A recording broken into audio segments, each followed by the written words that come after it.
안녕하세요. 지식 엘릭서입니다. 오늘은 악마의 음료라고 불린 커피에 대해서 알아보는 시간을 갖도록 하겠습니다. 첫 번째로 커피를 만드는 과정부터 말씀드리겠습니다.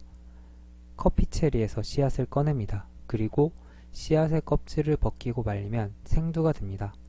이 생두를 열을 가하여 볶으면 원두가 됩니다. 전문 용어로는 이 과정을 로스팅이라고 합니다. 커피의 맛은 이 로스팅 과정에 따라 달라지는데요. 약하게 볶으면 신맛이 강해지고 강하게 로스팅하면 쓴맛이 강해집니다. 그리고 이 원두를 분쇄한 가루에서 추출한 음료가 비로소 우리가 일상적으로 말하는 커피입니다. 둘째로 커피의 기원에 대해서 알아보겠습니다. 커피의 발견은 순전히 우연 때문이었습니다. 에티오피아의 칼디라는 양치는 목동이 양을 치다가 이상한 광경을 발견하게 됩니다. 목동이 기르던 양 몇 마리가 이상하게 생긴 열매를 집어먹더니 잠도 자지 않고 신나게 뛰어노는 걸 보았습니다. 익히 잘 알고 계시듯 커피에는 각성 효과가 있는데요. 커피 속에 함유된 카페인은 아데노신의 흡수 작용을 방해하여 졸림이 사라지는 각성 효과를 일으킵니다.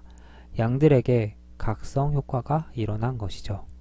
처음에는 가벼이 넘겼던 그는 이런 현상이 반복되자 궁금해서 그 열매를 먹어보았습니다. 그 또한 열매를 먹고 나서 피로가 사라지고 힘이 도는 느낌을 받게 됩니다. 그는 마을에 있는 사람들에게 이 사실을 말하게 됩니다. 하지만 사제는 기분이 좋아지는 악마의 열매라며 불 속에 커피 열매를 던져버립니다. 하지만 커피 열매가 구워지며 오히려 향긋한 냄새가 났고 그 후 구워진 커피 열매를 갈아서 먹게 되었습니다. 커피는 당시 잠을 자지 않고 철야 기도를 하거나 수행을 하는 수도자들에게 인기를 얻게 되어 널리 퍼지게 됩니다.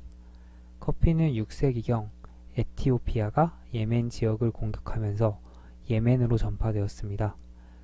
그리고 후에 오스만 투르크 제국이 중동을 지배하면서 터키에도 커피가 널리 퍼집니다. 유럽에는 십자군 전쟁 때 이슬람 세계와 접촉이 일어나면서 최초의 대면이 일어났습니다. 본격적으로 유럽에 커피 전파가 된 것은 베니스 상인이 들여오면서부터입니다. 유럽에 폭발적으로 이슬람 문화인 커피가 유행하면서 로마 교황은 커피를 악마의 음료라고 칭했습니다.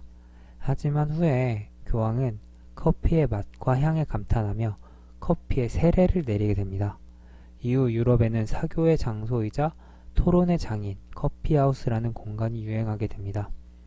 또한 대항해 시대에 영국, 네덜란드 등이 자국력 식민지에 돈이 되는 커피 재배를 시행하며 생산지가 널리 퍼지게 됩니다. 세 번째로는 커피의 종류에 대해 알아보겠습니다. 에스프레소는 곱게 갈아 압축한 원두가루에 뜨거운 물을 고압으로 통과시켜 뽑아낸 커피입니다. 에스프레소의 영어식 표기는 익스프레스이고 높은 압력으로 빠르게 커피를 뽑아내기 때문에 에스프레소라는 이름이 붙었습니다.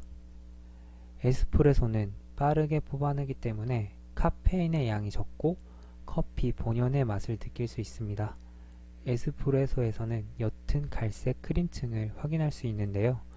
이 크림층의 이름은 크레마로서 원두 속 오일이 증기에 노출돼 표면으로 떠오른 것입니다.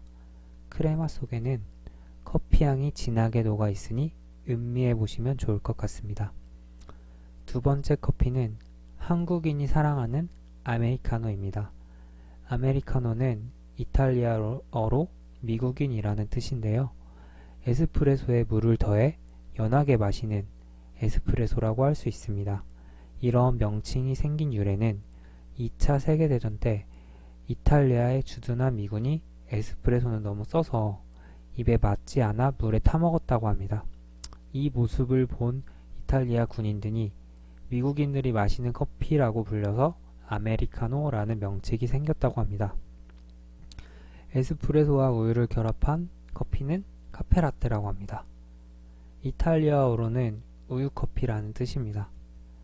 에스프레소와 우유의 비율은 약 1대4 정도이며 부드러운 우유 맛이 일품입니다. 카페 모카 에스프레소에 초콜릿 시럽이나 초콜릿 가루를 넣어 인위적으로 초콜릿 맛을 강조한 커피입니다. 모카라는 어원은 예멘의 지명인 모카에서 나왔습니다. 예멘의 모카 커피에는 은은한 초콜릿 맛이 난다고 하는데 그 맛을 강조한 것으로 보이네요. 카푸치노. 카푸치노는 에스프레소, 우유 거품이 층을 이루는 커피를 말하며 카푸치노 위에 초콜릿 가루나 계피 가루 등을 기호에 따라 뿌려 먹습니다. 카푸치노라는 이름의 어원은 갈색의 거품이 이탈리아의 카푸친 수도의 수도사들이 입는 옷 색깔과 비슷하다고 하여 카푸치노라는 이름이 붙게 되었다고 합니다. 프라페. 프라페는 프랑스어로서 얼음으로 차게 시키다 라는 뜻을 가지고 있습니다. 우유와 에스프레소, 얼음 그리고 바닐라 크림 등을 블렌더에 넣어 순간적으로 갈아줍니다. 갈린 얼음 입자를 느낄 수 있으며 바닐라의 달콤한 맛이 나는 것이 특징입니다. 그런데 스타벅스에서는 프라푸치노라는 명칭을 사용하는데요. 메뉴마다 레시피는 다르겠지만 근본적인 제조법은 프라페와 유사하다고 보시면 될 것 같습니다. 아인슈페너. 아인슈페너는 아메리카노 위에 휘핑크림을 듬뿍 뿌린 커피를 말합니다. 아인슈페너는 독일어로 말 한 마리가 끄는 마차라는 뜻입니다. 과거 오스트리아의 마부들은 고된 일에 당이 떨어져 블랙커피에 설탕이나 생크림 같이 단 것을 듬뿍 뿌려서 커피를 마셨다고 하는데요. 현대에 휘핑크림을 뿌린 커피를 아인슈페너라고 부르고 있습니다. 마키아토. 마키아토는 이탈리아어로 얼룩진, 점을 찍다 등의 뜻을 가지고 있습니다. 만드는 방법은 먼저 뜨거운 우유를 따르고 그 위에 에스프레소를 부어줍니다.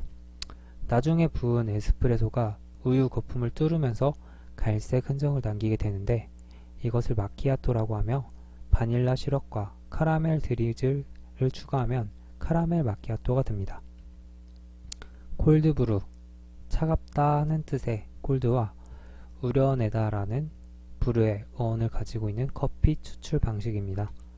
일반적인 커피가 뜨거운 물을 이용해 빠른 속도로 커피를 추출하는 방식이라면 콜드브루는 차가운 물을 사용해 장시간 커피를 추출하는 방식입니다. 콜드브루에도 두 가지 방식이 있는데요. 첫 번째는 침출식입니다. 분쇄된 커피에 찬 물을 붓고 필터를 이용하여 장시간 커피를 추출합니다. 추출하는 장소는 직사광선이 들지 않아야 하고 시원한 온도로 유지되어야 합니다.